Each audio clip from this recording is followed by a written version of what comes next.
Okay.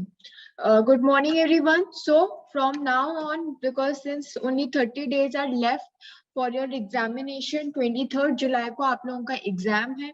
हम मान के चल रहे हैं कि in last 20 days and last 30 days we will complete your syllabus, we will revise it. ठीक है, हम ज्यादा से ज्यादा questions करेंगे. So for half of the time we will be discussing the legal GK जो important topics हैं, और उसके बाद हम in the half time we will be revising जो हम subjects पढ़ चुके हैं. जैसे आज का जो subject है वो है torts. तो सबसे पहले हम जल्दी से क्विकली देख लेते हैं ये 2-3 टॉपिक्स जो कि हैं लीगल जीके के. ट्विटर ने रिसेंटली काफी उसमें था, न्यूज में भी था कि ट्विटर ने बैन लगाना चाहिए, गवर्नमेंट कह रही थी. ट्विटर इज नॉट एक्सेप्टिंग जो रिसेंटली नए डिजिटल रूल्स आए हैं ओटीटी प्लेटफॉर्म्स के लिए, उन्हें एक्सेप्ट नहीं कर रही थी.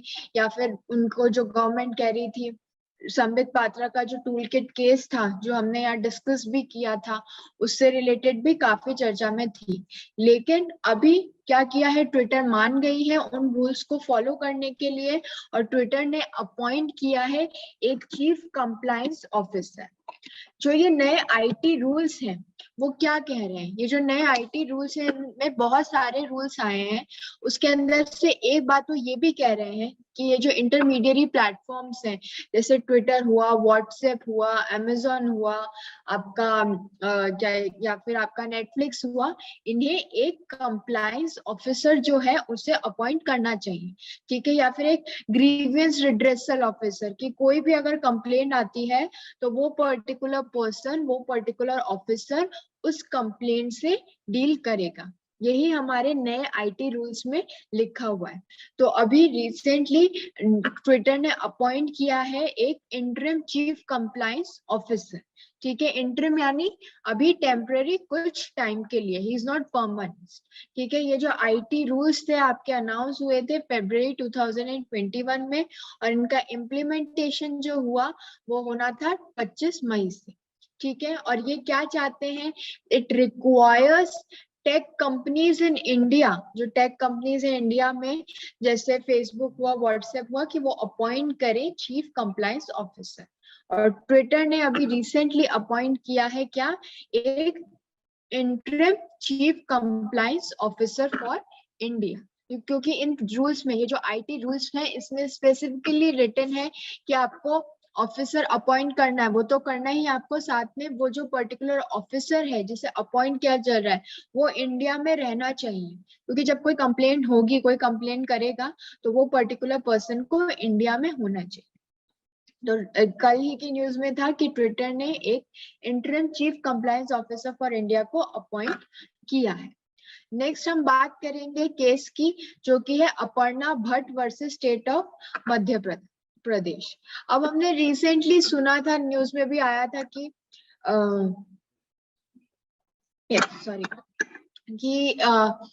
कोई भी सेक्सुअल जिन किसी के साथ रेप हुआ है या वो है जो उसके अक्यूज होते हैं, उनको छोड़ दिया जाता है बेल पर, ये कह के कि ठीक है आप कंप्लेनेंट के हाथ पे राखी बांध दो, आप उसे अपनी बहन मान लो. या फिर अगर कोई अक्यूज रेडी हो जाता है after doing such heinous crime कि ठीक है मैं उस इंसान से शादी करने के लिए तैयार हूँ, आप मुझे इस सजा मत दीजिए, छोड़ दीजिए. बट ये सब चीजें गलत है. ठीक है, ये गलत है. इस केस में जो Aparna Bhatt versus state of Madhya Pradesh है, इस केस में कोर्ट ने एग्जामिन किए हैं बहुत सारे जजमेंट्स. ठीक है, जो सेक्सुअल असॉल्ट से रिलेटेड है, कि हम क्यों जेंडर स्टीरियोटाइपिंग कर रहे हैं, क्यों जो अक्यूज्ड है अगर वो मान जाता है कि ठीक है मैं जिसके साथ उसने गलत किया, इतना हीनियस क्राइम किया कि मैं उससे शादी करने को तैयार हूँ या उसे राखी बंधवाने को तैयार हूँ, और हम उसे बेल पे छोड़ देते हैं, तो ये गलत है. और इसी को जजेस ने क्या है, क्रिटिसाइज किया है. ठीक है, इसे क्रिटिसाइज किया है क्योंकि इससे पहले भी गैंग रेप के केसेस हुए आपके, इससे पहले बहुत सारे केसेस हुए जिसके अंदर उन्हें छोड़ दिया गया था ये कह के कि अच्छा आप शादी करने के लिए तैयार हैं, आप राखी बांधने के लिए तैयार हैं, और ये सब गलत है. आपके हरियाणा हाई कोर्ट का भी एक जजमेंट आया था जिन्होंने कंप्लेनेंट के कैजुअल रिलेशनशिप पे उंगली उठाई थी कि उसके बहुत सारे लोगों से रिलेशनशिप है। इसका मतलब ये नहीं है कि आपको राइट मिल जाता है टू रेप दैट पर्सन। और इन्हीं सब जजमेंट्स को मध्य प्रदेश में इस पर्टिकुलर केस के अंदर एग्जामिन किया गया कि क्यों हम एक ऐसी पैट्रियार्कल सोसाइटी के अंदर रह रहे हैं। तो इस केस के अंदर जो जस्टिस भट्ट थे, उन्होंने पूरा उसे देखा, समझा, ठीक है, कि हाईलाइट किया कि सर्वाइवर जो है, जो कंप्लेनेंट है, जो बेचारा जिसने भुगता है, वो किस पे रिलाई करता है, वो क्यों कोर्ट में केस करता है, क्योंकि वो कोर्ट से एक्सपेक्ट करता है of decisions which are impartial, decisions which are neutral. वो आपसे ये एक्सपेक्ट नहीं करता है कि आप ऐसे डिसीजंस दो जो पेट्रियार्कल सोसाइटी में माने जाए कि ठीक है, अब जो गलत कर दिया, शादी कर लो इससे। That's not the reason. इससे आप क्राइम को सोसाइटी से कभी हटा ही नहीं पाओगे, ठीक है, कि इसको गिफ्ट दे दो, इनको फाइन दे दो, ठीक है। तो ये सब चीजें गलत है। इससे हम कभी भी, ये it is a kind of compromise जो हम कर रहे हैं, ठीक है। ये एक तरह से क्या होगा, आपका कॉम्प्रोमाइज की कैटेगरी है कि जिसमें हम कॉम्प्रोमाइज कर रहे हैं कि अच्छा ठीक है, वो मान गया है तो कर ले। तो ये क्या है, इसमें माना जा रहा है कि ये चीज जो है वो गलत है। नेक्स्ट उसमें क्या कहा इन्होंने, पूरे सजेशंस दिए, ठीक है। जो सजेशंस ऑफ कॉम्प्रोमाइज है वो कोर्ट के जुरिस्डिक्शन से बाहर है, ठीक है। बेल किसी को इन कॉम्प्रोमाइजेस के बेसिस पे नहीं मिलनी चाहिए, किसी भी तारीख में नहीं, किसी भी तरीके की, इस तरीके की चीजें नहीं होनी चाहिए। जजेस को इंश्योर करना चाहिए, ठीक है, कि वो जो भी बात कह रहे हैं, वो जो भी डिसीजन दे रहे हैं, it should be impartial, it should be fair, ठीक है। जो हमारे बेल है, जो कंडीशंस ऑफ बेल है, वो हमारे पेट्रियार्कल जो सोच है, ठीक है, पुरुष प्रधान जो सोच है, उस पे नहीं बेस्ड होनी चाहिए, ठीक है। वुमेन की मोरालिटी, उसको हमें वीक नहीं बनाना है, हमें उसे कैपेबल बनाना है वुमेन को, कि वो अपने डिसीजंस खुद ले सके। और ये जो हरकतें हैं वो गलत है। जो gender sensitisation must be carried out for all जजेस, ठीक है। उन्हें इस तरीके की ट्रेनिंग देनी चाहिए, इस तरीके की केसेस से डील करने के लिए उन्हें हमें क्या देनी चाहिए, ट्रेनिंग देनी चाहिए कि वो कैसे ये सब चीजें समझ सकते हैं। और ये सारे जो टॉपिक्स हैं वो पार्ट होने चाहिए हमारे ऑल इंडिया बार एग्जामिनेशन के। ऑल इंडिया बार एग्जामिनेशन क्या होता है, जब आप लोग अपना कोर्स खत्म करोगे, लॉ पूरा पढ़ चुके होगे 5 साल के बाद, तब तक आप सिर्फ लॉयर कहलाओगे, you are not an advocate. आप एडवोकेट नहीं बनोगे, तब तक आप सिर्फ लॉयर कहलाओगे। जब आप ये बार एग्जामिनेशन को पास करोगे, उसके बाद ही आपको वो कार्ड मिलेगा कि you are entitled to practise in the courts, तभी आप कोर्ट में प्रैक्टिस कर सकते हो। तो वो कह रहे हैं कि ये जो बार एग्जामिनेशन का सिलेबस है, उसमें भी ये सब टॉपिक्स जो है वो जोड़े होने चाहिए, ताकि समझ सके, ताकि कोर्ट समझ सके कि क्या हो रहा है, ये कैसा केस है, कितना सेंसिटिव केस है। उसे हम जेंडर बाइस के बेसिस पे डिसीजन नहीं ले सकते। तो यही उस केस में बोला गया था। नेक्स्ट टॉपिक जो आज हम ले रहे हैं वो है ब्लू इकोनॉमी पॉलिसी। अब क्या होता है ये आपकी ब्लू इकोनॉमी पॉलिसी, ठीक है। जो मिनिस्ट्री ऑफ अर्थ साइंसेस है, ठीक है, उन्होंने सजेशंस मांगे हैं to draft a blue economy policy. क्या है ये पूरी पॉलिसी, क्या होती है ये ब्लू इकोनॉमी? ये वो इकोनॉमी है, ये वो इकोनॉमिक ग्रोथ है जो हम कहाँ से ले रहे हैं, जो हमारे हम ओशन से ले रहे हैं, ठीक है, with the help of oceans. कि अगर हम इंश्योर करें environment sustainability to the oceans, जो आपके कोस्टल एरियाज हैं, ठीक है, कि उसके जो रिन्यूएबल रिसोर्सेज हैं, उससे हम अपनी इकोनॉमी बना सके, उससे हम कोई चीजें बना सकें, उसके थ्रू हम कोई ट्रांसपोर्टेशन कर सके, तो वो सब क्या आएगा, आपकी ब्लू इकोनॉमी में आएगा। और recently ministry of earth sciences ने क्या कहा है, उन्होंने पूछे हैं, उन्होंने मांगे हैं क्या, सजेशंस, किस चीज से related, draft blue economy policy से लेके सजेशंस, ठीक है, कि आप सजेशंस दीजिए कि हम क्या क्या रूल्स बनाए, क्या क्या चीजें इस ड्राफ्ट में डालें। और वो उन्हें कब तक देने थे, उन्हें देने थे 27 फरवरी 2021 में, ठीक है। ये विजन क्या था इसके पीछे का, ब्लू इकोनॉमी के पीछे का विजन क्या है, ठीक है, कि हम कुछ ऐसा करें जिससे हम जो ओशन के जो रिसोर्सेज हैं उन्हें यूज कर सके, उन्हें अडॉप्ट कर सके जो हमारी कंट्री में अवेलेबल है।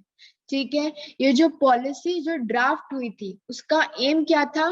टू बढ़ाना ब्लू इकोनॉमी को बढ़ाना, ताकि वो जीडीपी में कंट्रीब्यूट कर सके, उसमें जो चीजें हमें मिल रही है हम उसको यूज कर सके, उससे कुछ बना सके।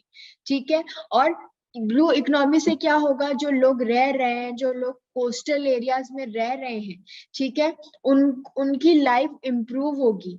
ठीक है, और क्या होगा? हम मैरीन जो बायोडाइवर्सिटी है, जैसे आपके फिशेज हो गए या आपके और भी बाकी जो एक्वेटिक एनिमल्स होते हैं, उन सब की लाइफ को बढ़ा सके।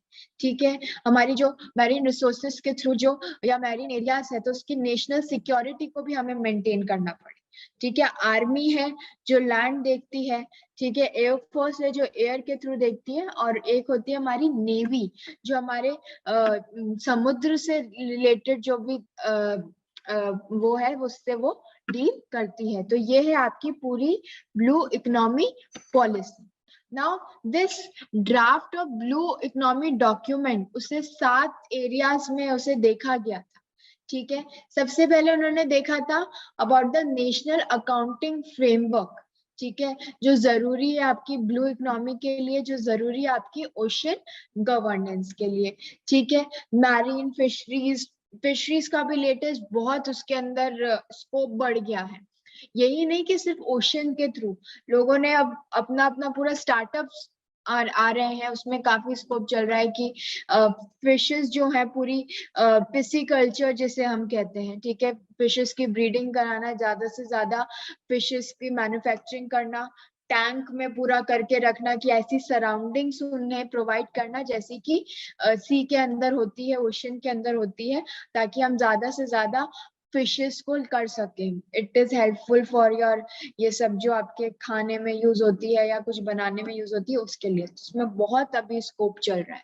ठीक है, तो शिपिंग के लिए, ठीक है, डीप सी माइनिंग के लिए, तो इन सब के लिए उन्होंने 7 एरियाज में उसे डिवाइड किया और देखा कि कहाँ कहाँ से ये कितना हम इसे यूटिलाइज कर सकते हैं, इसे समझ सकते हैं। ठीक है, ये कितना असेंशियल है, इससे हमारी इकोनॉमी बढ़ सकती है। ये एक अलग सेक्टर है which is useful for enhancing our economy, कि हम ज्यादा से ज्यादा अपनी इकोनॉमी, जो हमारी इकोनॉमी है, जो हमारी जीडीपी है, उसे इस वे में भी बढ़ा सके। ठीक है, और ये जो ब्लू इकोनॉमी ऑफ इंडिया है, ये सबसेट है ऑफ नेशनल इकोनॉमी। ठीक है, जो और है वो तो रहेंगे, लेकिन इससे हम बढ़ा सकते हैं, ये एक और वे खुल रहा है जिससे हम ये सब चीजें बढ़ा सकते हैं। ठीक है, ये पॉलिसी में ह्यूमन मेड इकोनॉमिक्स इंफ्रास्ट्रक्चर है मैरीन के अंदर, या मैरिटाइम जो आपके अब लॉज बन रहे हैं। ठीक है, अगर आप गुजरात में there is a full maritime law university जो सिर्फ सी के लॉ से डील करते हैं। जब आप इंटरनेशनल लॉ पढ़ोगे, मैं भी आप लोगों को पढ़ाऊंगी इसमें, ठीक है, तो लॉ ऑफ द सी पूरा सब्जेक्ट है। सी के अंदर भी पूरा डिमार्केशन है कि ये एरिया इस कंट्री का है, ये एरिया उस कंट्री का है। ठीक है, कितना जा सकता है, कौन आ सकता है, बीच का कुछ एरिया होता है जो दोनों जगह का होता है। तो there is a full law जो उससे गवर्न कर रहा है, और इसीलिए अब इस पूरी ब्लू इकोनॉमी को भी ध्यान में रखते हुए पूरी जो पॉलिसी है वो ड्राफ्ट की जा रही है। ठीक है, सो आई होप ये तीनों टॉपिक जो आज के लीगल जीके के हमने करे वो क्लियर है आप सबको। Any problem in this? ठीक है, तो अब हम बात करेंगे हमारे सब्जेक्ट की, जो कि है टॉर्ट्स। ठीक है, टॉर्ट्स का मतलब क्या होता है? What do you mean by tort? ठीक है, tort, tort is a subject, it is a civil wrong. ठीक है, ये क्या होता है आप लोगों का? सिविल रॉन्ग होता है, जिसका मतलब होता है ट्विस्टेड, या फिर जिसका आपका जिसका मतलब होता है कि कुछ गलत है, कोई सिविल रॉन्ग है, आपने कुछ गलत कर दिया है। ठीक है, जिससे किसी को हार्म हुआ है, ठीक है, जिससे किसी प्राइवेट हार्म हुआ है। ये प्राइवेट, ये पर्सन टू पर्सन है, ये पब्लिक हार्म कॉज नहीं हो रहा है। ठीक है, तो टॉर्ट क्या है? What is a tort? ठीक है, ये एक वर्ड है जो हमने डिराइव किया है फ्रॉम द लैटिन वर्ड, जिसका मतलब क्या होता है? टॉर्टम। जिसका मतलब होता है ट्विस्टेड और क्रूक्ड, यानी सीधा चीज नहीं, कुछ तो उसमें गड़बड़ है, इट इज ट्विस्टेड। एक होता है ना सीधा सीधा, लॉन में ये लिखा है हमने वो करा, लेकिन यहाँ पे ऐसी चीज नहीं हो रही, कुछ गलत होना। ठीक है, तो ये सिग्निफाई करता है एक सिविल रॉन्ग। ठीक है, कि सिविल रॉन्ग है ये। नाउ सिविल रॉन्ग को हम प्राइवेट रॉन्ग भी बोलते हैं, क्योंकि ये किसी पब्लिक के अगेंस्ट नहीं हो रहा है। ठीक है, it is not against the public. आपका जो सिविल रॉन्ग है, ठीक है, या फिर अगर हम डिवाइड करें between the civil wrong and a criminal wrong, तो उसमें क्या होगा, सिविल रॉन्ग में सिर्फ दो पार्टीज इन्वॉल्व होती हैं, लेकिन जब क्रिमिनल रॉन्ग की बात आती है तो उसके लिए कहा जाता है that it is against the whole society, ये पूरी सोसाइटी के अगेंस्ट हो रहा है। ठीक है, इसलिए हम उसे क्या बोलेंगे कि क्रिमिनल लॉ, जिसमें पूरी सोसाइटी के अगेंस्ट हो रहा है, स्टेट के अगेंस्ट हो रहा है। ठीक है, तो इसीलिए जॉन सैलमन एक जूरिस्ट थे। ठीक है, उन्होंने क्या बोला कि टॉर्ट क्या है, टॉर्ट एक सिविल रॉन्ग है, और यहाँ पे क्या होती है, अनलिक्विडेटेड डैमेजेस होती है, यानी कितना कॉम्पनसेशन देना है वो पहले से पता नहीं होता। अगर आप अभी आईपीसी उठा के देखें, ठीक है, तो उसमें लिखा हुआ है ये ऑफेंस किया इसके लिए ये सजा है, ये ऑफेंस किया इसके लिए ये सजा है, इतना पनिशमेंट है, इतना फाइन है, सब कुछ हमें क्लियरली गिवन है। ठीक है, लेकिन टॉर्ट में क्या होता है, टॉर्ट में हमें नहीं पता होता कि इस रॉन्ग के लिए कितना कॉम्पनसेशन, कितना फाइन हमें देना पड़ेगा। इट इज अनलिक्विडेटेड, यानी जब केस जो है आपका कोर्ट के अंदर जाएगा, तो कोर्ट ये डिसाइड करेगा कि इसके लिए कितनी सजा होनी चाहिए। तो इट इज अनलिक्विडेटेड डैमेजेस, ठीक है, in the form of remedy which is not just exclusively the breach of contract, जो ब्रीच ऑफ कॉन्ट्रैक्ट नहीं है, ठीक है, ना ही ब्रीच ऑफ ट्रस्ट है। ठीक है, ये इस दोनों कैटेगरीज में नहीं आता। जो बेसिक प्रिंसिपल जिसके पीछे टॉर्ट काम करता है वो क्या है, उबी जस्ट इबी रेमेडियम। ठीक है, यानी where there is a right there is a remedy, जहाँ पे हमें कोई राइट मिला हुआ है, जहाँ हमारे पास कोई राइट है, और अगर वो राइट ब्रीच होता है तो उसके लिए हमें कोई ना कोई रेमेडी भी मिली होगी। अगर हम एग्जाम्पल लें, कॉन्स्टिट्यूशन में हमें फंडामेंटल राइट्स मिले हुए हैं, तो अगर कोई हमारी फंडामेंटल राइट्स लेने की कोशिश करता है तो हमारे पास रेमेडी है कि हम कोर्ट में जा सकते हैं, हम सीधा सुप्रीम कोर्ट जा सकते हैं। तो उसी बेसिस पे ये टॉर्ट का प्रिंसिपल भी है, जो कि है उबी जस्ट इबी रेमेडियम, ये एक लैटिन मैक्सिम है।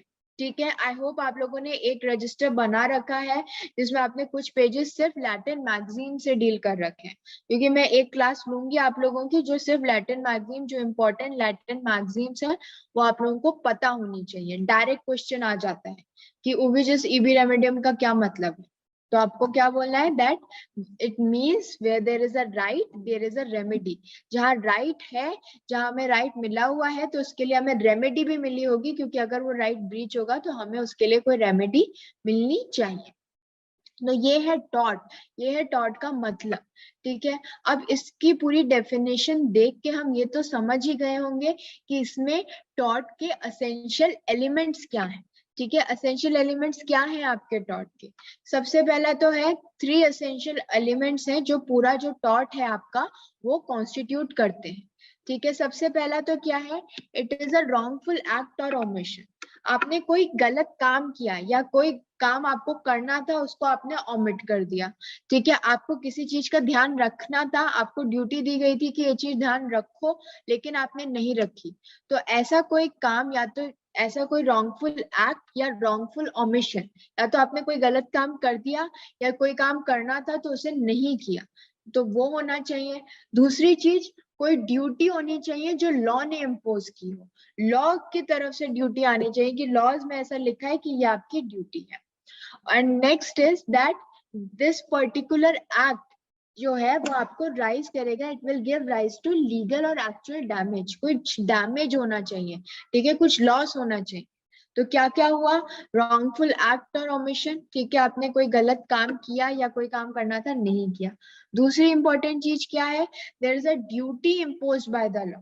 ठीक है, लॉ ने की तरफ से कोई ड्यूटी थी और उसको आपने नहीं किया, उसको ओमिट कर दिया। ठीक है, और कुछ ना कुछ आपका डैमेज होना चाहिए, आपके साथ कुछ लीगल रॉन्ग हुआ हो। ठीक है, आपका कोई राइट जो है, लीगल राइट जो है वो आपसे ले लिया। ठीक है, तो देयर शुड बी, और इससे क्या अराइज होगी, एक लीगल रेमेडी अराइज होगी, क्योंकि आपके साथ लीगल रॉन्ग हुआ तो इसलिए आपको कोई लीगल रेमेडी भी मिलेगी। आई होप यहाँ तक क्लियर है सबको। किसी को भी कोई प्रॉब्लम, एक बार पढ़ लो क्योंकि अब टाइम नहीं है, ठीक है, लास्ट 30 डेज है, जितना हो सकता है क्वेश्चन है, कुछ नहीं समझ में आ रहा है उसी समय पूछो। Now next is we will talk about the nature of tort, ठीक है, नेचर ऑफ टॉर्ट क्या है, ठीक है, अब ये समझेंगे, इसमें इतना ज्यादा नहीं है, ठीक है, जो अगर हम टॉर्ट की बात करते हैं तो होता है कि ये दो में है, इसमें इन्होंने कंपेयर किया है समझने के लिए, एक है टॉर्ट एंड क्राइम, एक है tort and breach of contract. Tort and crime में मैं आपको पहले भी समझा सकती हूँ कि टॉर्ट जो है वो एक सिविल रॉन्ग है, ठीक है, वो किससे डील कर रहा है, आपका प्राइवेट इंडिविजुअल से, कि मेरे साथ पर्सनली कुछ बुरा हो गया। लेकिन जब हम क्राइम की बात करते हैं तो क्राइम में हम पूरे स्टेट के अगेंस्ट बात करते हैं। केसेस भी आपने देखे होंगे, अगर कुछ क्राइम किया है तो versus state of Maharashtra, state of Uttar Pradesh होता है, या यूनियन ऑफ इंडिया, मतलब स्टेट के अगेंस्ट केस कर रहे हो। लेकिन जब टॉर्ट होगा या कोई सिविल होगा तो उसमें दोनों पार्टीज का नाम होता है। तो ये है मेन टॉर्ट और क्राइम के बीच में डिफरेंस। और टॉर्ट में क्या होता है, हम प्लेंटिफ को कंपनसेशन दिलवा रहे हैं कि अच्छा आपके साथ गलत हो गया, आपको लॉस हो गया, तो आपको ये कंपनसेशन मिल रहा है। लेकिन क्राइम का एम क्या होता है, उस इंसान को पनिशमेंट दिलवाना, कि उसको इतने साल की सजा होनी चाहिए, इतना हम इम्प्रिजनमेंट उसे इम्प्रिजनमेंट में भेजें। तो ये है बेसिक टॉर्ट एंड क्राइम के बीच में डिफरेंस।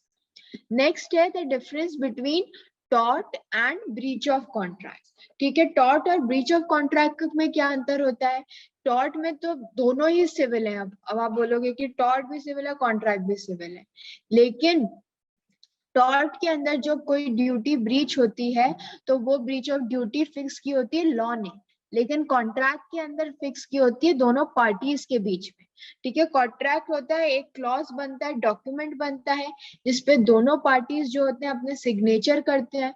तो जब कॉन्ट्रैक्ट में कोई ब्रीच ऑफ ड्यूटी होती है तो वो कौन उसको फिक्स करता है, उसे फिक्स करते हैं दोनों पार्टीज। लेकिन जब टॉर्ट में ब्रीच ऑफ ड्यूटी होती है तो उसे फिक्स करता है क्या, लॉ। टॉर्ट में जनरली जो भी डैमेजेस है या जो भी हमें कंपनसेशन प्रोवाइड करना पड़ता है वो अनलिक्विडेटेड होता है, यानी हमें पहले से पता नहीं होता है।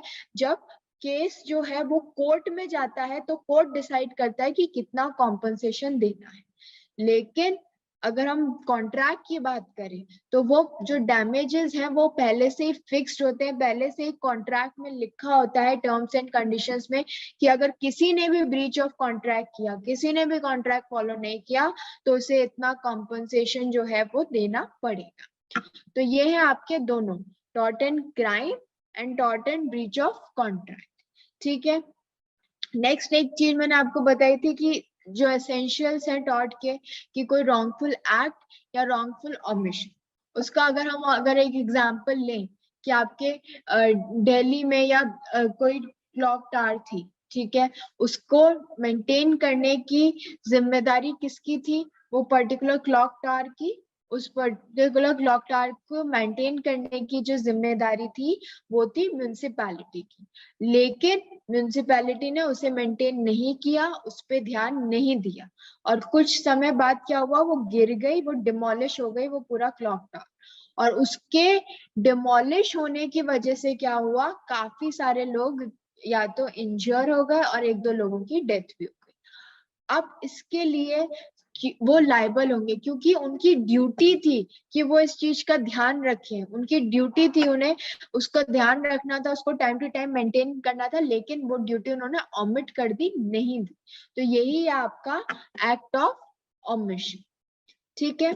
Is it clear up till now? यहाँ तक हमने जो भी समझा टॉर्ट में, किसी को भी कोई भी तरीके का प्रॉब्लम?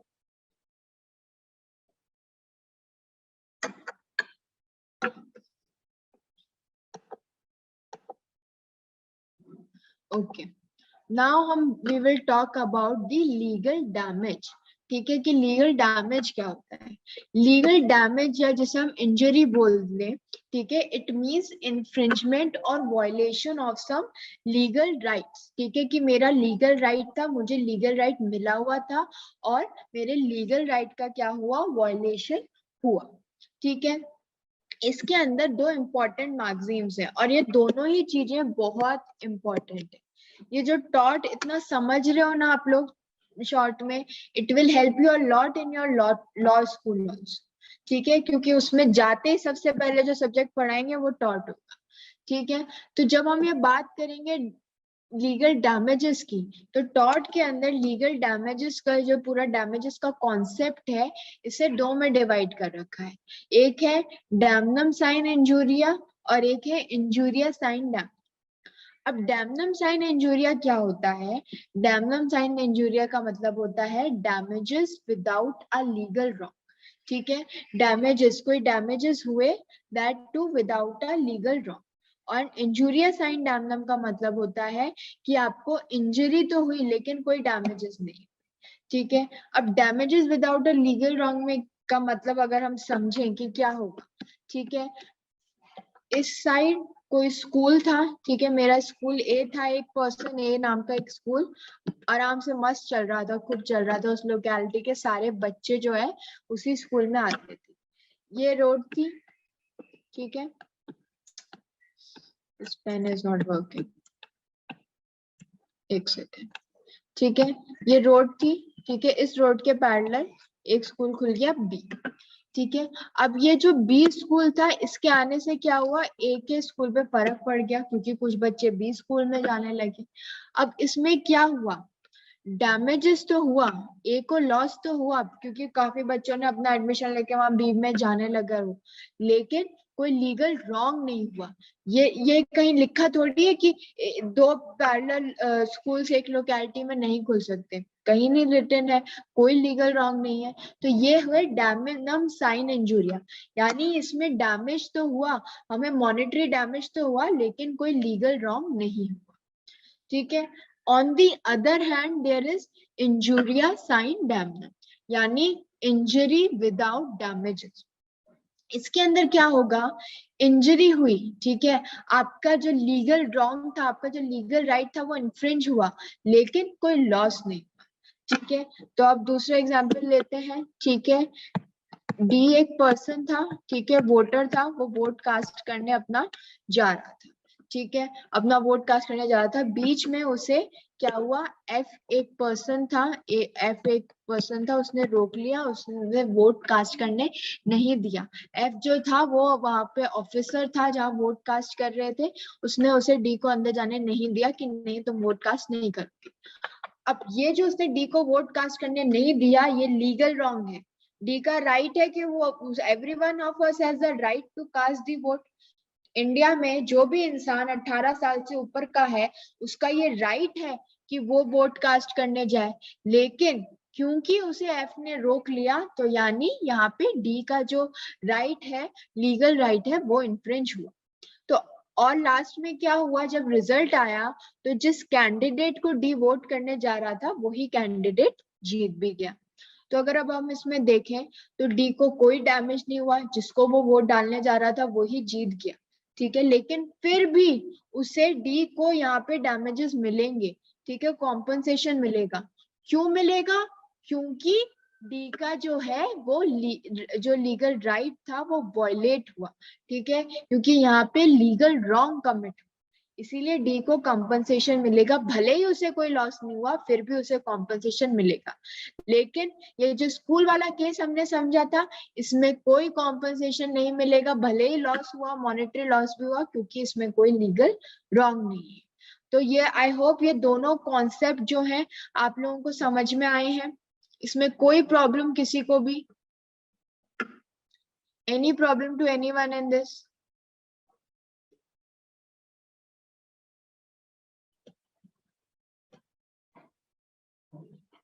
ओके, नेक्स्ट हम बात करते हैं केस लॉस जो इस पे बेस्ड है, जो इस पे डैमनम साइन इंजूरिया जो है उसके ऊपर बेस्ड है।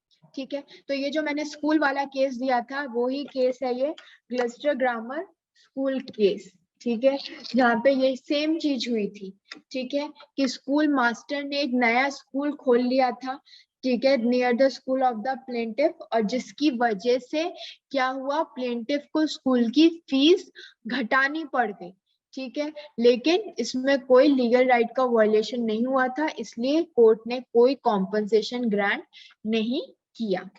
नेक्स्ट केस है आपका उषाबेन वर्सेस भाग्य लक्ष्मी चित्रा मंदिर। अब इस केस में क्या हुआ, प्लेंटिफ स्यूड, ठीक है, प्लेंटिफ ने स्यू किया एक फॉर अ परमानेंट इंजंक्शन, ठीक है, plaintiff sued for a permanent injunction किसके अगेंस्ट, अगेंस्ट द डिफेंडेंट, ठीक है। इंजंक्शन की अगर मैं बात करूं आप लोगों की, इंजंक्शन का मतलब क्या होता है, इंजंक्शन एक ऑर्डर होता है जो कोर्ट पास कर सकता है, ठीक है, जैसे हम केस लेके जाते हैं ना कि स्टे लगा दो, ये लगा दो, तो वो एक इंटरिम ऑर्डर होता है, वो कुछ टाइम के लिए वो ऑर्डर पास होता है कि जब तक फाइनल डिसीजन नहीं आ जाता तब तक एक इंटरिम ऑर्डर पास कर। इंजंक्शन क्या होता है, या तो कोर्ट आपसे कहता है कि कोई चीज करो, या फिर कहता है कि कोई चीज मत करो, they will ask you to do something और they will ask you to stop it right there, ठीक है, तो वही चीज होती है इंजंक्शन, जो कि एक इंटरिम ऑर्डर होता है जो कोर्ट पास करता है बिफोर द फाइनल ऑर्डर, ठीक है, फाइनल ऑर्डर होने में टाइम लगता है, इसलिए बीच में हर हियरिंग में कोर्ट बोल देगा अच्छा इंजंक्शन पास कर रहा हूँ, ठीक है, कि ये चीज को ऐसे ही रहने दो। अब ये तो इंजंक्शन टेम्पररी होते हैं, लेकिन यहाँ पे प्लेंटिफ क्या मांग रहा है, यहाँ पे प्लेंटिफ मांग रहा है परमानेंट इंजंक्शन, ठीक है, कि वो परमानेंटली ऑर्डर पास करे कि ये चीज को हम रोक देंगे, ठीक है। तो यहाँ पे प्लेंटिफ यानी वो प्लेंटिफ कौन होता है, जो केस करता है, और डिफेंडेंट कौन होता है, जिसके अगेंस्ट केस हुआ होता है।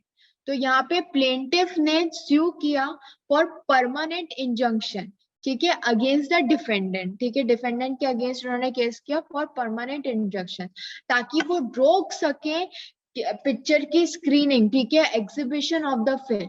फिल्म का नाम क्या है, जय संतोषी माँ, और उसने क्या कहा कि ये जो पिक्चर है ये हमारी रिलीजियस फीलिंग्स हर्ट कर रहा है, क्योंकि इसमें जो गॉडेसेस हैं उनको अजीब तरीके से दर्शाया गया है, इसीलिए इससे हमारी जो है रिलीजियस फीलिंग हर्ट हो रही है, और इसके लिए हमें इंजंक्शन चाहिए कि इस पिक्चर की रिलीज रोको, इस पिक्चर को नहीं दिखाया जाना चाहिए। लेकिन कोर्ट में क्या बोला, कोर्ट ने ये बोला कि they observe that hurt to religious feeling जो है वो कोई लीगल रॉन्ग नहीं है, कहीं पे भी लीगल रॉन्ग की कैटेगरी में hurt, any kind of hurt to religious feeling जो है वो डिपिक्टेड नहीं है, उसके बारे में कुछ नहीं बता रखा, तो वो लीगल रॉन्ग की कैटेगरी में नहीं आएगा, इसीलिए इसमें कोई भी डैमेजेस जो है, कोई कॉम्पनसेशन आपको नहीं मिलेगा, क्योंकि ये एक लीगल रॉन्ग नहीं है, ठीक है।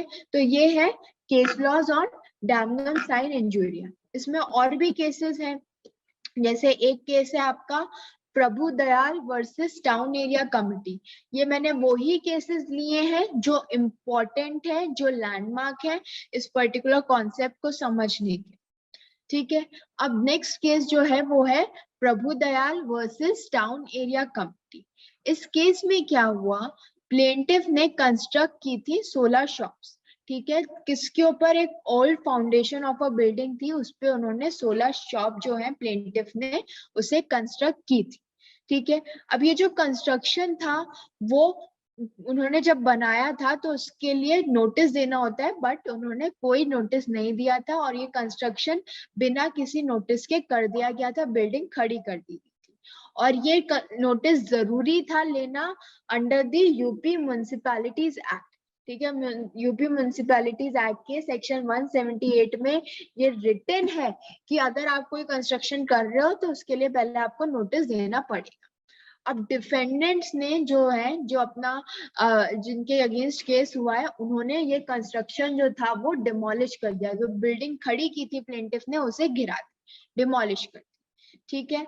तो प्लेंटिफ ने केस किया अगेंस्ट द डिफेंडेंट, ठीक है, कि डिफेंडेंट का जो इंटेंशन था वो इलीगल था, वो मैलाफाइड था, जो मोटिव था वो गलत था, ठीक है, और उन्हें ऐसे नहीं गिराना चाहिए था।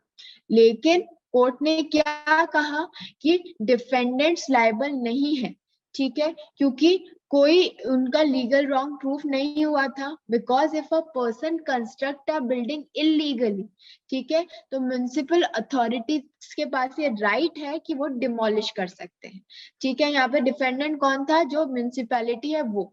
तो म्युनिसिपैलिटी ने तो वही करा जो उसका काम था, कि अगर कोई भी इलीगल कंस्ट्रक्शन है तो उसे हटाओ, ठीक है। तो इसलिए उन्होंने कहा कि इसमें कुछ लीगल रॉन्ग नहीं है, ठीक है, वो तो अपनी ड्यूटी कर रहे थे, इसलिए कोई कॉम्पनसेशन नहीं मिलेगा। पूरी बिल्डिंग गिरा दी, लेकिन फिर भी कोई कॉम्पनसेशन नहीं मिला, क्योंकि वो लीगल रॉन्ग के अंदर नहीं आ रहा था। गलती तो प्लेंटिफ की थी कि बिना नोटिस के पूरी बिल्डिंग खड़ी कर दी, और इसीलिए इसके अंदर प्लेंटिफ को कोई कॉम्पनसेशन जो है वो नहीं मिला। Next cases of Mogul steamship company versus town area company. यहाँ पे क्या हुआ? There were number of steamships, ठीक है, स्टीमशिप कंपनी थी जिन्होंने कंबाइन हुए, ठीक है, टुगेदर, और प्लेंटिफ की company and drove the plaintiff company out of the T carrying trade. उन्होंने क्या कहा कि हम मिलके ऐसा प्राइस रखते हैं और ऐसे स्ट्रेटेजीज बनाते हैं जिससे हम जो तीसरी कंपनियों से बिल्कुल आउट ही कर दें बिजनेस से, और सिर्फ हम अपनी चलाएं। उन्होंने इतना कम कर दी प्राइस कि लोगों ने प्लेंटिफ के उसको लेना छोड़ दिया। अब इस केस में क्या हुआ?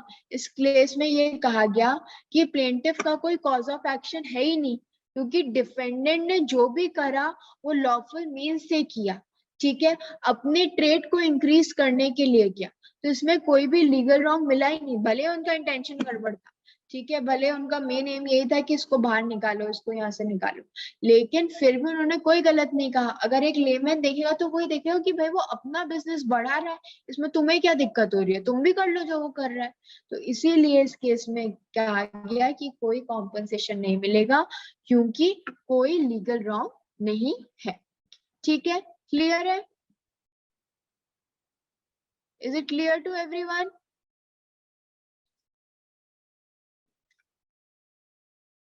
एक बार पढ़ना है ये केस तो पढ़ सकते हो आप लोग,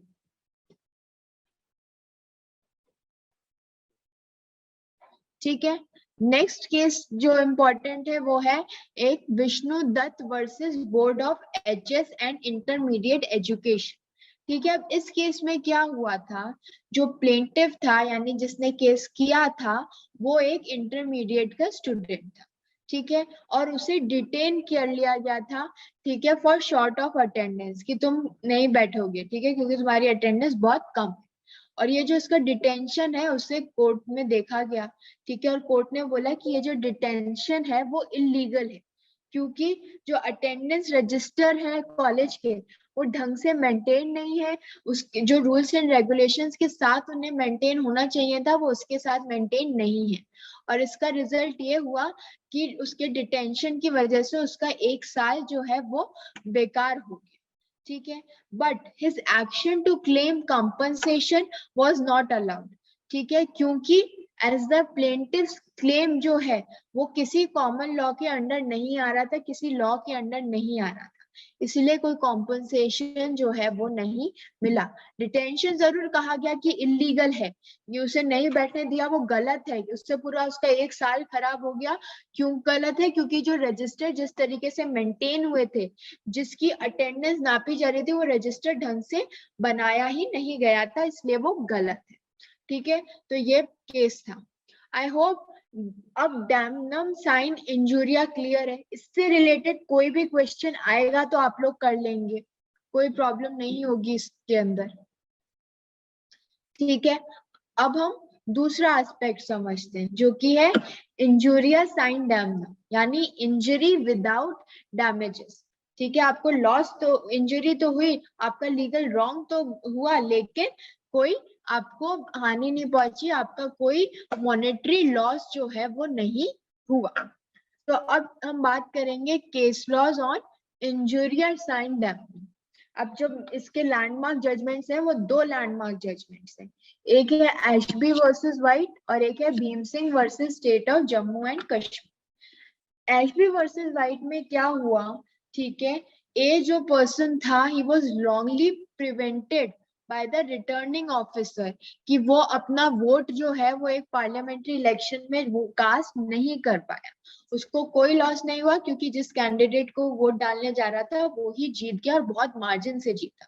ठीक है, तो ये वही एग्जाम्पल है जो मैंने आप लोगों को दिया था, लेकिन फिर भी उसको कॉम्पनसेशन मिला, डैमेजेस मिले। क्यों? क्योंकि उसका जो लीगल राइट है, लीगल राइट टू वोट है, वो इन्फ्रिंज हुआ। Next is the case of Bhim Singh versus state of Jammu and Kashmir. इस केस में क्या हुआ, पिटिशनर जो था वो एक एमएलए था, ठीक है, जम्मू एंड कश्मीर का एमएलए था और वो जा रहा था, ठीक है, पार्लियामेंट्री असेंबली का एमएलए था। जब वो असेंबली का एक सेशन को अटेंड करने जा रहा था, पुलिस ने उसे रॉन्गफुली अरेस्ट कर लिया। ठीक है, वो एक एमएलए था, वो जा रहा था अपना सेशन अटेंड करने, लेकिन पुलिस ने उसे अरेस्ट कर लिया। ठीक है, और उसे मैजिस्ट्रेट के सामने पेश भी नहीं किया। हम जानते हैं हमारे लॉ में लिखा है कि अगर किसी को अरेस्ट किया जाता है तो उसे 24 घंटे के अंदर अंदर कोर्ट में पेशी होती है, मैजिस्ट्रेट के सामने पेशी होती है, ये लॉ है। ठीक है, लेकिन क्या हुआ, ये पर्टिकुलर पर्सन को, इस एमएलए को मैजिस्ट्रेट के सामने पेश नहीं किया विद इन 24 आवर्स। उसका रिजल्ट क्या हुआ कि उसके जो लीगल राइट था उससे दूर रखा गया। उसका लीगल राइट था कि उसे बताया जाए उसे क्यों डिटेन किया है, उसे मैजिस्ट्रेट के सामने पेश किया जाए। ठीक है, जो उसे नहीं किया गया, उसका लीगल राइट था कि वो मीटिंग अटेंड करे, पार्लियामेंट्री मीटिंग, उसका लीगल राइट था, लेकिन वो सब राइट उससे ले लिए गए। ठीक है, उसका it is was considered to be an infringement of article 21। ठीक है, और ये सब वायलेट हुआ। इसीलिए इट वाज हेल्ड कि रिस्पोंडेंट जो है, ठीक है, जो डिफेंडेंट है, जो ये पर्सन है जिसने उसको डिटेन कर लिया, उसको पेटिशनर को पैसे देने होंगे, कॉम्पनसेशन देना होगा। और कितना कॉम्पनसेशन देना होगा? 50,000 रुपए का जो कॉम्पनसेशन है वो देना होगा। ठीक है, क्लियर है? Is it clear to everyone? यहाँ तक समझ में आया?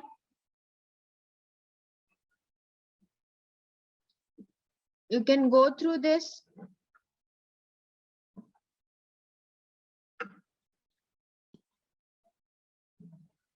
Okay. नाउ हम इस पे क्वेश्चन समझते हैं कि कैसे आते हैं। ठीक है, क्वेश्चन जो मैंने कल कराए थे,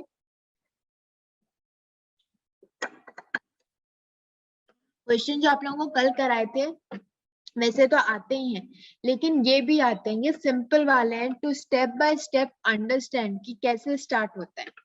ठीक है, अब यहाँ पे लीगल प्रिंसिपल क्या लिखा है कि violation of a legal right with और विदाउट डैमेज जो है वो किसको gives rise to a tort. ठीक है, अगर हमारा कोई भी लीगल राइट जो है वो वॉयलेट हो रहा है, भले ही उसमें हमें डैमेज हुआ है नहीं हुआ है, कोई लॉस हुआ है या नहीं हुआ है, इससे कोई लेना देना नहीं है, उसे हम टॉर्ट की कैटेगरी में डालेंगे। क्योंकि सबसे इंपॉर्टेंट चीज क्या है, लीगल राइट वॉयलेट होना चाहिए। लीगल राइट वॉयलेट हुआ है, उससे कुछ फर्क नहीं पड़ता है कि आपको लॉस हुआ है या नहीं हुआ है। अब यहाँ पे सिचुएशन में क्या गिवन है कि ए ने एक कोचिंग क्लास जो है उसे एस्टैब्लिश किया। ठीक है, और उसके चार्जेस कितने थे? And charge ₹5,000 per year as fees, और 5,000 रुपए हर साल वो एज फीस लेते थे। नाउ ए के जो नेबर है, ठीक है, एज नेबर बी जो है उन्होंने स्टैब्लिश किया दूसरा कोचिंग सेंटर, अपने नेबरहुड में दूसरा कोचिंग सेंटर भी आ गया। ठीक है, इससे क्या हुआ, कंपटीशन बढ़ गया और इसकी वजह से फोर्स हुआ, इट वाज फोर्स्ड, ठीक है, दिस फोर्स्ड ए कि वो अपनी फीस जो है उसे रिड्यूस कर दे, किस पे? 3,000 रुपए पे। पहले जो वो 5,000 रुपए ले रहा था उसके बदले में अब उसकी फीस रिड्यूस हो गई, कितनी हो गई? सिर्फ 3,000 रुपए। तो इसमें उन्होंने क्वेश्चन क्या पूछा है कि क्या ए डैमेजेस क्लेम कर सकती है from B for the loss cost to him, कि क्या ए को डैमेजेस मिलेंगे? ठीक है, क्या ए क्लेम डैमेज कर सकती है, भले उसे लॉस हो सकती, फीस कम करनी पड़ी, लेकिन क्या कर सकते हैं? तो इसके ऑप्शन देखेंगे अपन कि यस ही कैन, क्योंकि बी ने उसका लीगल राइट वॉलेट किया है। दूसरा ऑप्शन है कि नहीं, क्योंकि A has reduce the fees on his own, A ने खुद ही ने तो फीस रिड्यूस कर दी, बी ने बोला था क्या रिड्यूस करे, नहीं। थर्ड ऑप्शन इज कि नहीं, because there was damage, though there was damage लेकिन कोई लीगल इंजरी नहीं हुई। और D option is none of the above. अब इसमें जब आप देखोगे तो आप देखोगे कि ये दोनों ही ऑप्शन आपको करेक्ट लग रहे होंगे, बी और सी भी, लेकिन बी और सी में से हम सी ऑप्शन को चुनेंगे। और वो इसीलिए चुनेंगे क्योंकि यहाँ पे उन्होंने पूरा ढंग से एक्सप्लेन किया है, जो हमारे लीगल प्रिंसिपल में भी लिखा था कि कोई भी there was no legal injury, कोई लीगल इंजरी नहीं हुई है उसको, ठीक है। दो देयर वाज डैमेज, उन्हें लॉस हुआ था लेकिन कोई लीगल इंजरी नहीं हुई। सी ऑप्शन में ही ये बात ढंग से समझाई गई है, और यही चीज हमें हर क्वेश्चन को सॉल्व करते हुए देखनी है और समझनी है। लीगल प्रिंसिपल क्या होता है? लीगल प्रिंसिपल एक तरीके से लॉ होता है पूरा, ठीक है, कि लॉ में क्या गिवन है। भले ही मैं आप लोगों को जो पढ़ा रही हूँ, ठीक है, जो कॉन्सेप्ट पढ़ा रही हूँ, कई बार क्या होता है ट्रिक देते हैं, इतना ही सिंपल क्वेश्चन पूछेंगे, लेकिन लीगल प्रिंसिपल में वो प्रिंसिपल नहीं देते हैं जो आपको पढ़ाया गया है, ठीक है, वो उसके अंदर कुछ चेंज कर सकते हैं।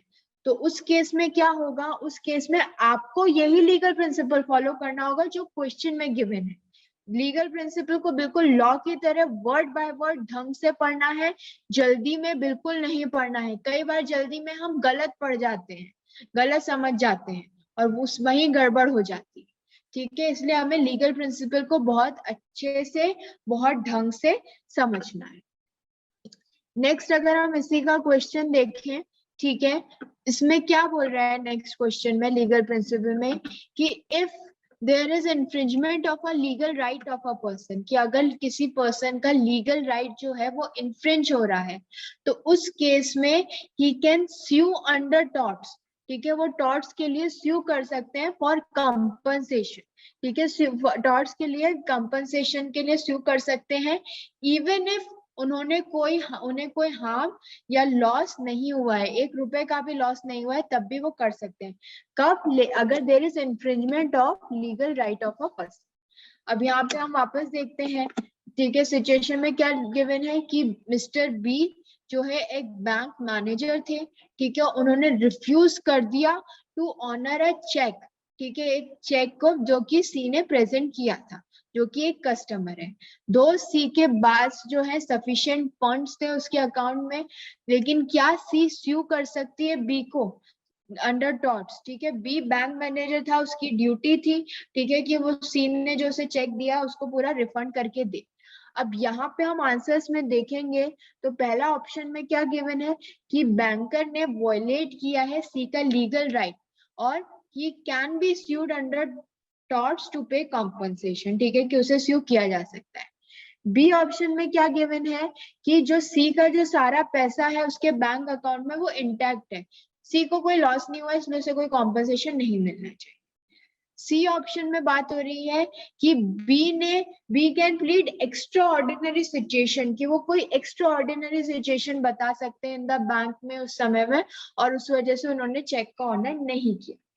अब यहाँ पे करेक्ट ऑप्शन विल बी ए, कि बैंकर ने सी का लीगल राइट जो है वॉयलेट किया था, और इसीलिए he can be sued under torts to pay compensation, ठीक है। आई होप इन दोनों एग्जाम्पल से आपको समझ में आया होगा कि कैसे क्वेश्चन आ सकते हैं और कैसे हमें लीगल प्रिंसिपल और फैक्चुअल सिचुएशन को समझ के पूरा आंसर जो है आपका करना है, ठीक है। नेक्स्ट हम बात करेंगे कि अभी तक हमने समझा पूरा डैमेजेस का कॉन्सेप्ट समझा, ठीक है, टॉर्ट्स क्या है, टॉर्ट्स के एसेंशियल एलिमेंट्स क्या है, वो सब समझे।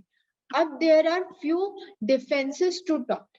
डिफेंसेस टू टॉर्ट का मतलब क्या होता है, ऐसा कोई काम या ऐसी कुछ हरकतें, ठीक है, ऐसे कोई डिफेंसेस की भले ही आपने गलत किया, आप किसी का लीगल रॉन्ग जो है वो इन्फ्रिंज हुआ, लेकिन फिर भी आप क्या कर सकते हो, डिफेंस ले सकते हो, जनरल डिफेंसेस जो है वो ले सकते हो। और वो जनरल डिफेंसेस क्या है, एक है आपका एक्ट ऑफ गॉड है, वॉलंटरी नॉन फिट इंजूरिया है, ये wrong doer is the plaintiff है, ये सारे जो है आपके जनरल डिफेंसेस हैं। और वन बाय वन अब हम ये सारे जनरल डिफेंसेस जो हैं वो समझेंगे, ठीक है। इसमें क्या होता है कि भले ही टॉर्ट कमिट हुआ है लेकिन फिर भी आप डिफेंस ले सकते हो इस चीज का। आप डिफेंस ले सकते हो कि भाई ये इन सर्कमस्टांसेस के अंडर फॉल हो रहा था और इसीलिए मुझे मैं कॉम्पनसेशन देने के लिए लायबल नहीं हूं, ठीक है। तो अब फर्स्ट है आपका act of God. Act of God का मतलब क्या होता है? Act of God is a good defence, ठीक है। किसी भी टॉर्ट के एक्शन के लिए अगर हम देखें, एक्ट ऑफ गॉड जो है बहुत ही अच्छा जो होता है, इज अ गुड डिफेंस। कि भाई एक्ट ऑफ गॉड क्या होता है? ऐसी कोई हैपनिंग जो हमारे हाथ में नहीं है, जो मैन मेड नहीं है, ठीक है। तो उस केस में क्या होगा कि मैं प्लीड कर सकती हूँ कि ये सिचुएशन जो अराइज हुई वो मेरे हाथ में ही नहीं थी, मैं कैसे रोक सकती थी, और इसीलिए मैं कंपनसेशन के लिए लायबल नहीं हूँ, ठीक है। तो कोई भी डैमेज, कोई भी लॉस या कोई भी इंजरी होती है because of any natural forces, ठीक है, जो कि मैन के हाथ में नहीं होते हैं, जो हमारे ह्यूमन बींग्स के हाथ में नहीं होते हैं, उसके लिए हम प्लीड कर सकते हैं एक्ट ऑफ गॉड। कि ये किस कैटेगरी में आएगा? ये आपकी एक्ट ऑफ गॉड की कैटेगरी में आएगा।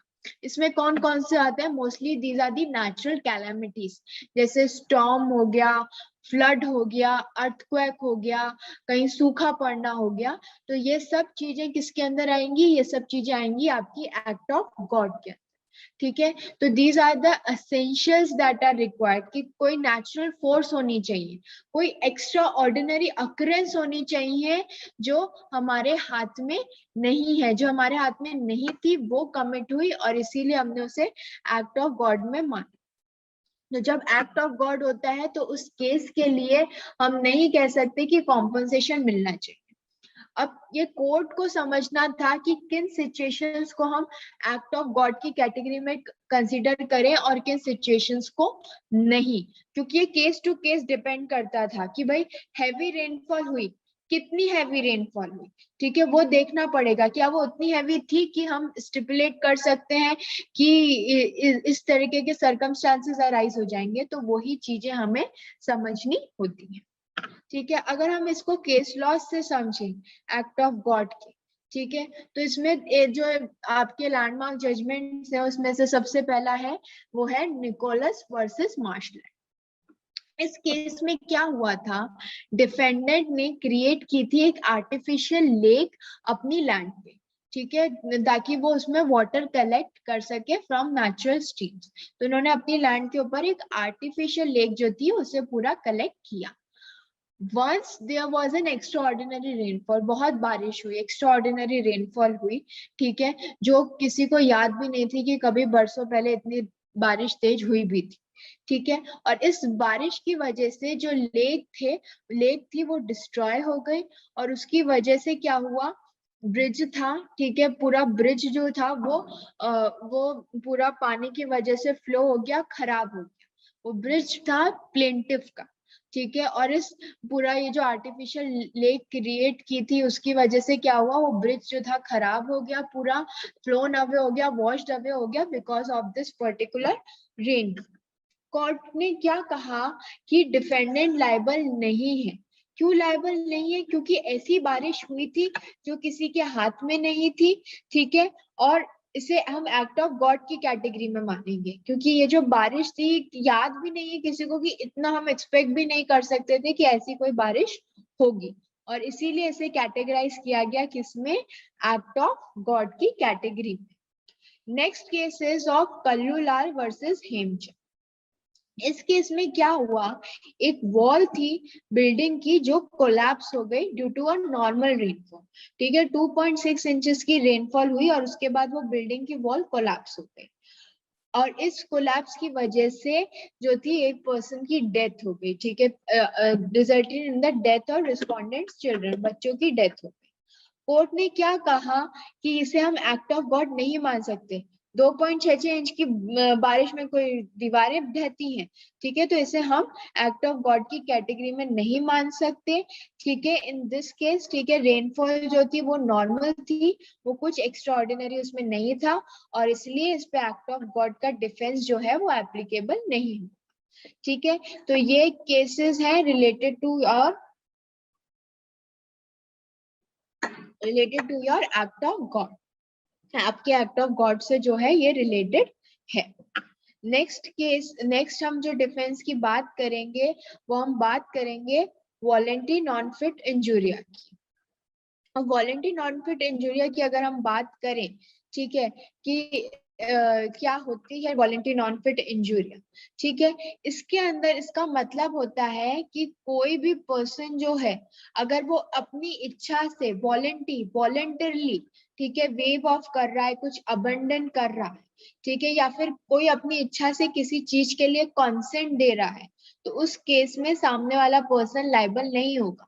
अगर मैं खुद अपनी इच्छा से, अपने अपनी कंसेंट से, ठीक है, डॉक्टर से कह रही हूँ कि आप मेरी सर्जरी करिए, और उसके बाद सर्जरी के समय कुछ भी गड़बड़ हो जाता है, तो मैं सर्जन को उस चीज के लिए लायबल है नहीं कर सकती। उस केस में सर्जन लायबल नहीं होगा, क्योंकि मैंने अपनी कंसेंट दी थी।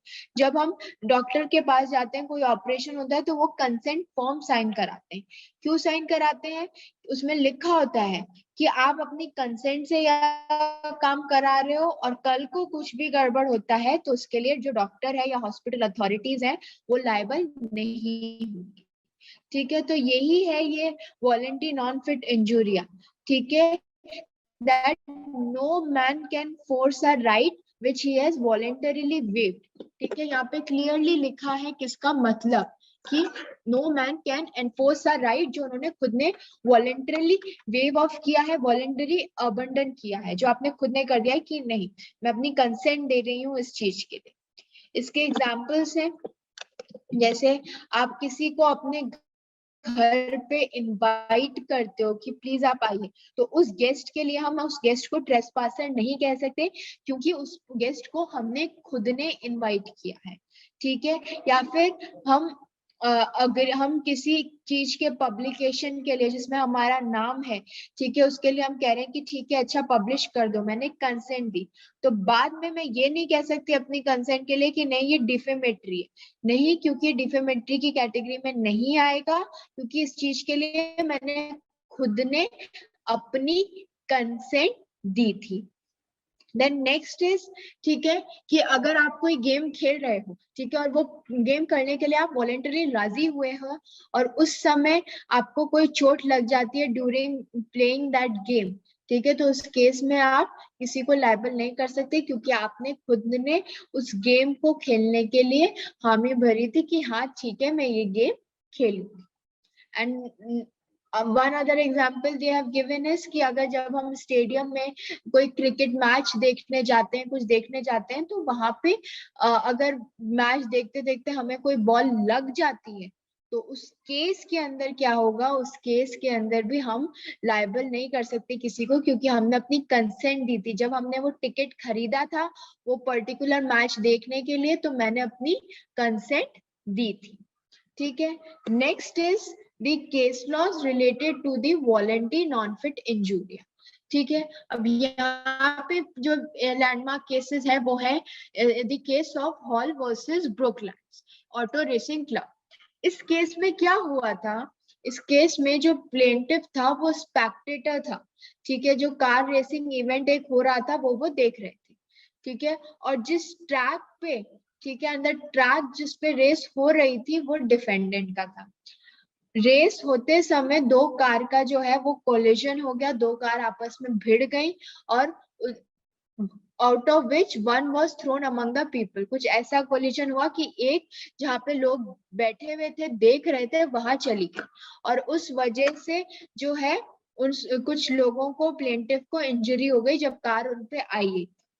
तो कोर्ट ने इसमें कहा कि प्लेंटिफ ने जानकर रिस्क ली थी। जब आप स्पेक्टेटर हो, जब आप इस तरीके का कोई भी इवेंट देखने जा रहे हो, तो आप मान के चलो कि ऐसे चांसेस हैं कि ऐसा कोई भी इवेंट हो सकता है। तो कोर्ट ने क्या बोला कि ये एक ऐसी इंजरी हुई है जिसे हम फोर्सी कर सकते हैं और जिसके लिए हमने खुद ने रिस्क ली थी, इसके लिए हमने खुद ने समझा था, ठीक है, और इसीलिए हम इस केस में जो है डिफेंडेंट को लायबल हेल्ड नहीं करें। Next case is of Wooldridge versus Sumner. इस केस में क्या हुआ था, प्लेंटिफ ने कुछ पिक्चर्स खींची थी, ठीक है, was taking some pictures by standing at the boundary of an errand। एक जगह थी जिसकी बाउंड्री पे खड़े होकर जस्ट वो पिक्चर्स खेल रहे थे।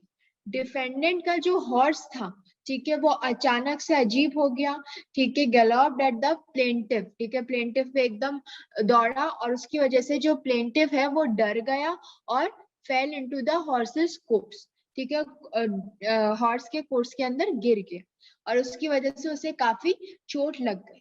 लेकिन इस केस में जो है वो डिफेंडेंट लायबल हेल्ड नहीं होगा। क्यों? क्योंकि जब आप इतनी बाउंड्री पे खड़े होकर फोटो खींच रहे हो तो देयर आर चांसेस कि वो जब घोड़ा बिल्कुल पास में है वो आपके ऊपर आ सकता है, चढ़ सकता है, और इसीलिए वो है लायबल हेल्ड नहीं हुआ था, डिफेंडेंट को लायबल नहीं माना गया था, ठहराया गया था।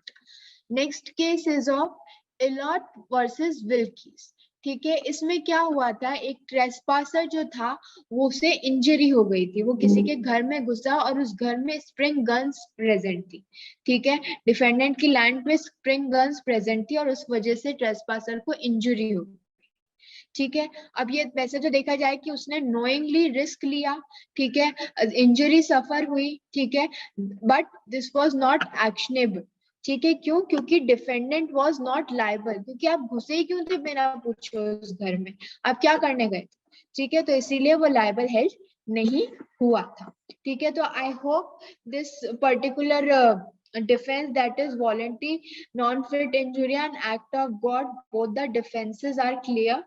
इसके केसेस हमने पढ़े हैं, जो इसके लैंडमार्क केसेस है वो हमने पढ़े हैं। ये अभी तक जो भी हमने समझा है it is very very important from your exam point of view, CLAT के अंदर आ सकते हैं, पूछ सकते हैं, तो प्लीज ध्यान से और अच्छे से पढ़िएगा। अब हम करेंगे एक क्वेश्चन, ठीक है, जो हमारा जो लेटेस्ट आपका एग्जाम पैटर्न है उसके थ्रू आता है, ठीक है, जो लेटेस्ट एग्जाम पैटर्न है वो हम समझते हैं कि भाई कैसे करना है, ठीक है, तो उसी पे बेस्ड हम एक पैसेज अब पढ़ेंगे। पैसेज का मैं पहले भी बता चुकी हूँ, ठीक है, कि पैसेजेस जो है अब वो बहुत बड़े बड़े आएंगे, आपका उसका भी आएगा, आपका क्या कहते हैं उसके भी पैसेजेस आएंगे, आपके जो कहते हैं आपके इंग्लिश ग्रामर के भी आएंगे, इंग्लिश के भी पैसेज आएंगे, लीगल जी के भी पैसेज आएंगे, तो हमें अपनी स्पीड जो है वो बहुत बढ़ा के रखनी है, ठीक है। क्यों बढ़ा के रखनी है? क्योंकि हमें देखना है, हम ये समझेंगे कि भाई जल्दी जल्दी करना है उस समय, क्योंकि आपको आपके लॉजिकल रीजनिंग और क्वांट करना होगा, उसके लिए थोड़ा टाइम चाहिए होगा। आप पढ़ने में सारा टाइम निकाल दोगे तो आपको कुछ भी फिर उसमें नहीं मिलेगा, इसीलिए हमें बहुत ढंग से धीरे धीरे समझना है। While reading take pen in your hands, ठीक है, पेन को लेके आप ढंग से पूरा जल्दी जल्दी पढ़िए ताकि आपका जो कंसंट्रेशन है वो इधर उधर नहीं होता है, ठीक है। अब ये पैसेज है, इसे हम समझते हैं, ठीक है। इसमें क्या बोल रहे हैं इस पैसेज में, इंडिया जो है वो एक यंग नेशन है, ठीक है, जिसे काफी लंबे समय तक ओल्ड लॉज ने उसे रूल किया था, ठीक है, जो long ruled, it was ruled by old laws, ठीक है। अभी भी बहुत सारे लॉज हम देखेंगे 1861, 1927 तब से चल रहे हैं, ठीक है। अब जैसे इन्होंने एग्जाम्पल लिया है पुलिस एक्ट का, जो कि है 1861 का, ठीक है, जो आपके इंडिपेंडेंस से भी पहले का है, ठीक है, it is a century old, ठीक है, and it's expanding economy requires forward looking regulatory mechanisms. और यहाँ पे क्या बोल रहे हैं कि ये जिस तरीके से बढ़ रहा है, पूरा पुलिस एडमिनिस्ट्रेशन में जिस तरीके से चेंजेस आ रहे हैं, तो हमें कुछ ऐसे रूल्स बनाने चाहिए, लॉज बनाने चाहिए जो फॉरवर्ड लुकिंग हो, ठीक है, ताकि वो जो कर्ब कर सके कैपिटलिज्म। और इंडिया जो है इज ऑल्सो अ नेशन, ठीक है, that must come to grip ठीक है, जो ग्रिप में आए वो एक ऐसा नेशन है with an ever widening gulf between the law and the dysfunctional part. ठीक है, कि लॉ जो बुक्स में है और जो लॉ एक्चुअली एग्जीक्यूट हो रहा है उसमें डिफरेंस है। ठीक है, क्योंकि there is so much of corruption, ढंग से एप्लीकेबल नहीं है, उसकी इफेक्टिवनेस पे क्वेश्चन आ जाता है, तो इसमें दिक्कत है। और हमें ऐसे लॉज बनाने चाहिए जिसमें हम इस सब चीजों को ध्यान में रख के लॉज बना सके। ठीक है, so when it comes to procedural effectiveness, India जो है बहुत पुअर है, बहुत पीछे है। ठीक है, और in the categories of absence of corruption, order and security, India का 83rd रैंक पे है और 96 ग्लोबली। ठीक है, अगर हम करप्शन की बात करें तो 83rd है, और सिक्योरिटी की बात करें तो 96 उसकी रैंक है ऑल ओवर दी पूरे ग्लोब। ठीक है, अब इंडिया के अगर हम हर एलिमेंट की बात करें, every element of India's rule of law जो है वो सप्लाई चेन है। ठीक है, इंडियाज एलिमेंट, एवरी एलिमेंट जो इंडिया का है वो एक रूल ऑफ लॉ है, सप्लाई चेन है। ठीक है, जो इंक्लूड करता है लेजिस्लेटर्स है जो ड्राफ्ट करते हैं, ठीक है, पुलिस है, प्रोसिक्यूटर्स है, कोर्ट्स है जो उन्हें इम्प्लीमेंट करते हैं। इन लॉज को इम्प्लीमेंट कौन करेगा? पुलिस करेगी, कोर्ट करेगा, वो उन्हें इम्प्लीमेंट कर रहे हैं। और यही प्रॉब्लमेटिक है क्योंकि ये पूरी चेन बनी हुई है, बना कौन रहा है, इम्प्लीमेंट कौन कर रहा है, देयर इज अ डिफरेंस।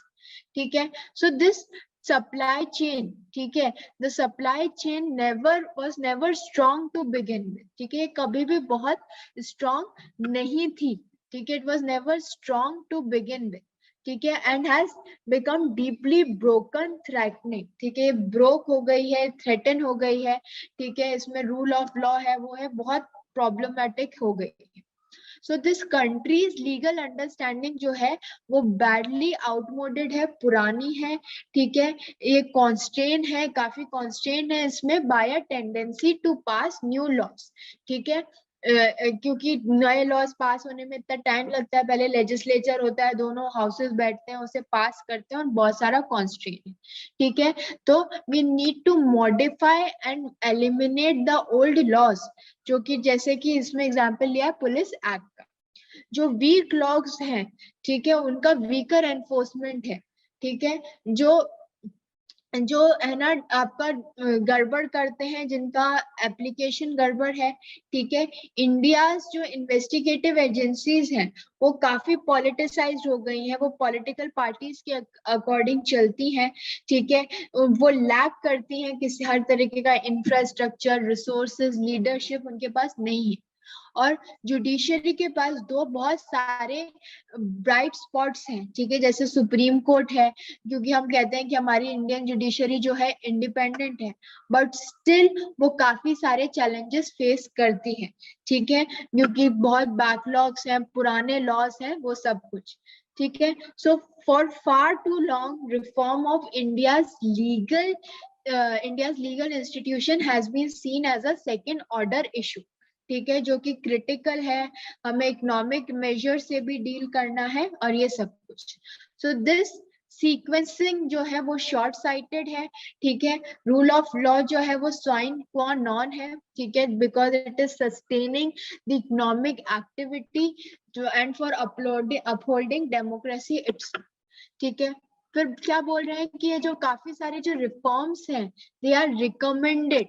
ठीक है, they do not entail huge budgetary outlays. ठीक है, काफी बजटरी आउटले, लेकिन इफेक्टिव इम्प्लीमेंटेशन की बात हो रही है।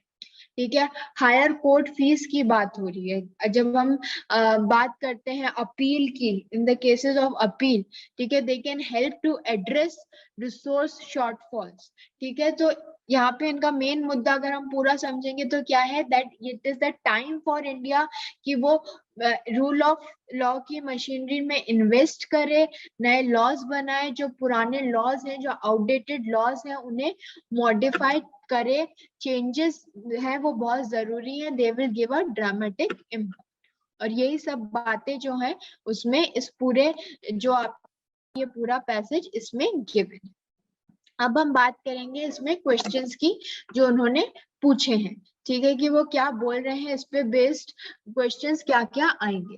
जैसे जो फर्स्ट क्वेश्चन है, ठीक है, उसमें वो क्या बोल रहे हैं, उसमें वो पूछ रहे हैं कि एज पर द ऑथर, ठीक है, ऑथर के अकॉर्डिंग इसमें से कौन सा है जो वो बेटर ऑल्टरनेट है to provide legal solution to the problems that country faces, कि कौन सा बेटर ऑल्टरनेटिव है जिससे हम लीगल सॉल्यूशन प्रोवाइड कर सकते हैं। ठीक है, जिससे लीगल सॉल्यूशन जो है वो आ सकता है, इसमें से कौन सा बेटर है। ठीक है, अब इसके ऑप्शंस अगर हम देखें तो क्या क्या है। सबसे पहले ऑप्शन में है कि we should amend the existing laws, कि हम जो एग्जिस्टिंग लॉज हैं उसे अमेंड कर दें। सेकेंड ऑप्शन में वो बोल रहे हैं कि हमें नए लॉज जो है उन्हें इंट्रोड्यूस करना चाहिए। फर्स्ट में तो बोल रहे हैं कि अमेंड करो एग्जिस्टिंग लॉज को, दूसरे में कह रहे हैं कि हम नए लॉज को इंट्रोड्यूस कर दें।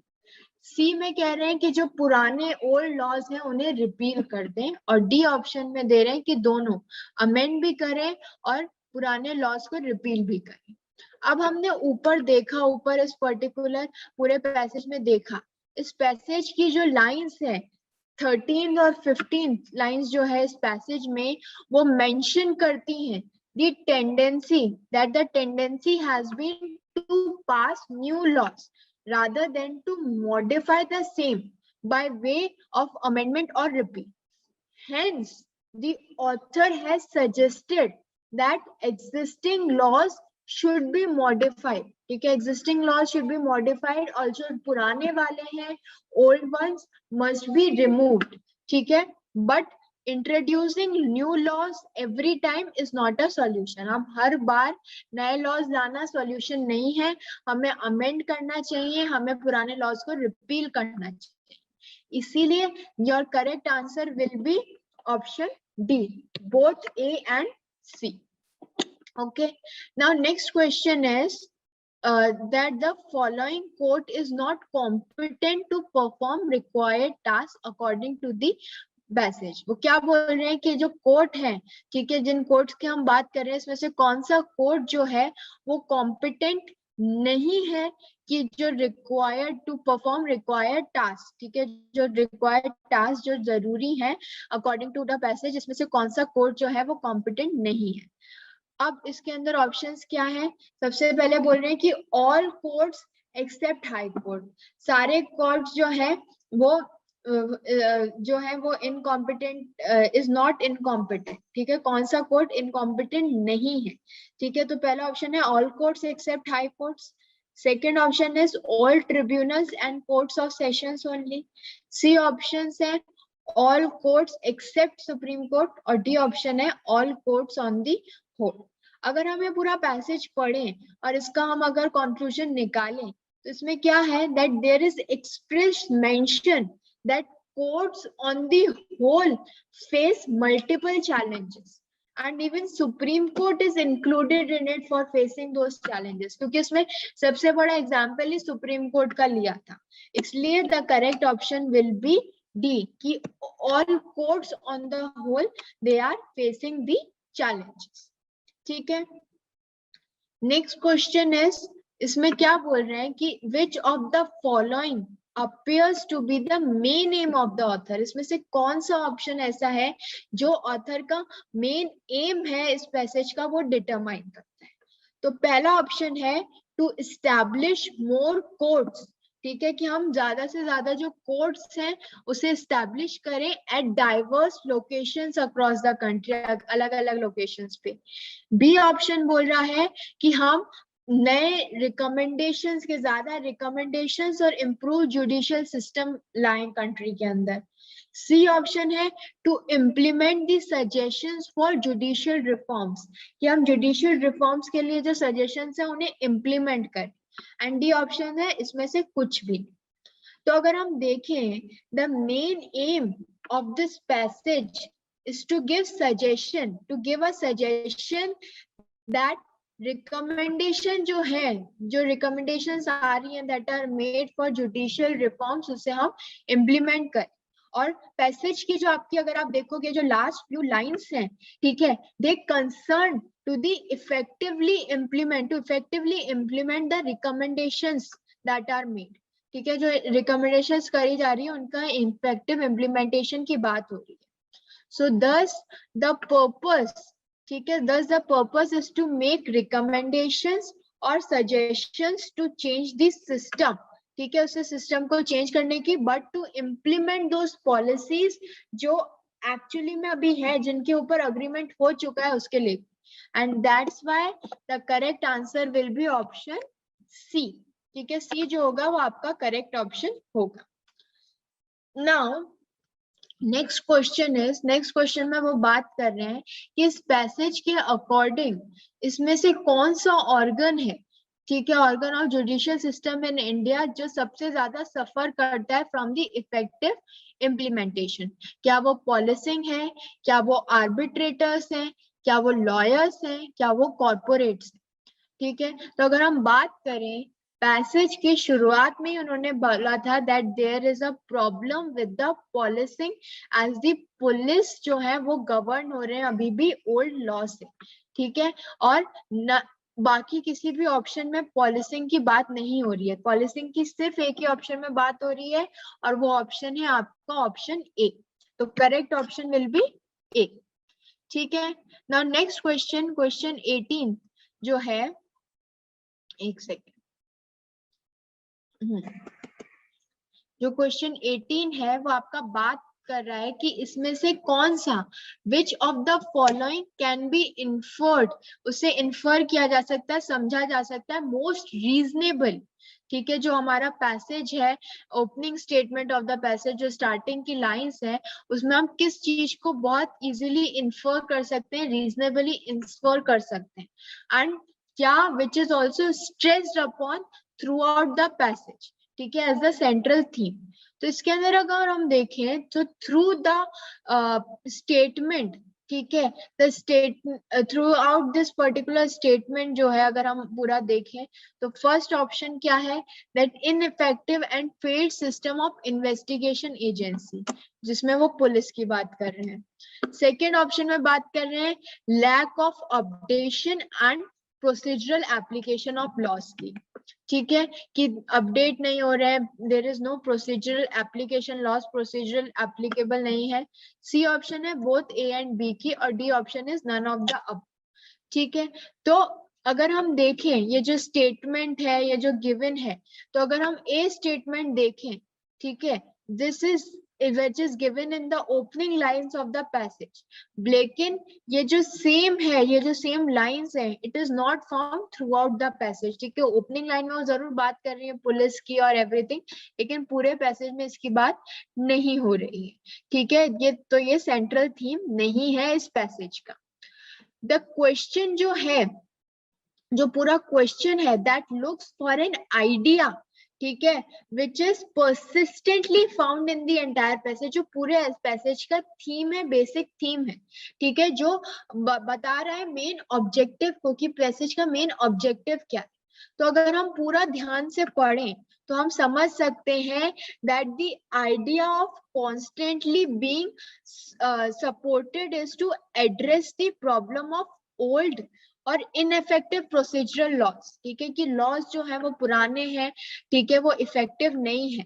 ठीक है, और उन्होंने जगह जगह इसकी बात करी है, इसलिए the correct option will be B, lack of updation and procedural application of laws. See, when you will do the question answers, you have to first understand the basic theme of the passage. Line by line हमें उसे समझना होगा, उसे interpret करना होगा, then only we will be able to do these question answers.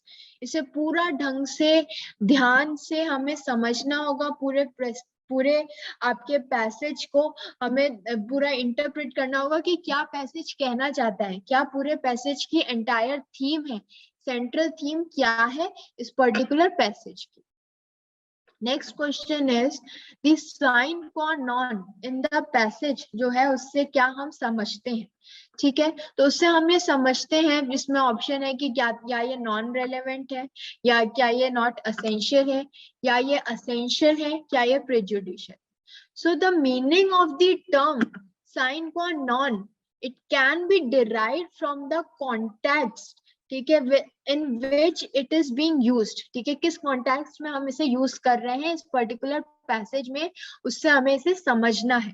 ठीक है, ये इसलिए यूज हो रही है ताकि ये पोर्ट्रे कर सके क्या, रूल ऑफ लॉ, जो कि एक इम्पॉर्टेंट फैक्टर है हमारी डेमोक्रेसी का। ठीक है, और इसलिए इसका मतलब यही है, it must only mean essential. ठीक है, इसका मतलब होगा essential.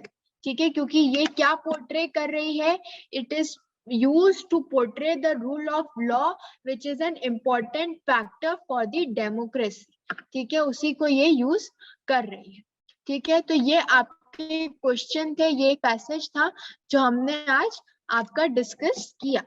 I hope there is no problem in this passage. मैं ये पैसेजेस डेली एक एक इसलिए लेती हूँ ताकि आप लोगों की प्रैक्टिस हो सके कि क्या एग्जाम में आ सकता है, किस तरीके से हमें इससे पूरे को समझना है।